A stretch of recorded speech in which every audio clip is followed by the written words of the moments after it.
দেখেন এদেশে গণতান্ত্রিক রাজনীতি যারা করে, এদেশে না গোটা পৃথিবীতে, একটা কথা মনে রাখবেন, গণতান্ত্রিক রাজনীতিবিদদের ধর্মীয় মূল্যবোধ, ধর্মীয় চিন্তাভাবনা, দিনের প্রতি চিন্তাভাবনা তার চাইতে অনেক বেশি মাথায় থাকে হলো ক্ষমতার চিন্তাভাবনা।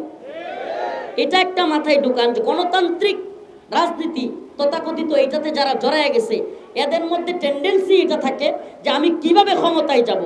দেখবেন হঠাৎ করে আওয়ামী লীগের প্রতি আমাদের কোনো হুজুরদের দল, ইসলামপন্থী না দল, দেখবেন যে আওয়ামী লীগের প্রতি সিম্পেথি দেখাইতেছে। বুঝতে হবে বিএনপি বলেন বা বিভিন্ন দল বলেন, যদি আওয়ামী লীগের প্রতি সিম্পেথি দেখায় আপনি বুঝবেন যে আওয়ামী লীগ নির্বাচনে আসবে না, সেই ভোটটা কোথায় যাবে তার চিন্তা ভাবনা মাথায় যে ওই ভোটটা যাতে আমাদের পক্ষে আসে। এই জন্য দেখবেন বিভিন্ন ধরনের আমরা মৌলবাদী না, আমরা ফেসিস্ট না, এই ধরনের কথাবার্তা বলা শুরু হবে। প্রিয় ভাইয়েরা আমার, বন্ধুগণ আমার, আমার বক্তব্য সেটা নয়। বক্তব্য ছিল যে আল্লাহ যা বলেছেন তা মেনে নেওয়া। মুসলিমের নমুনা হলো ক্বালু সামি'না ওয়া আতা'না। আল্লাহ যা বলছেন শুনলাম এবং আমি কি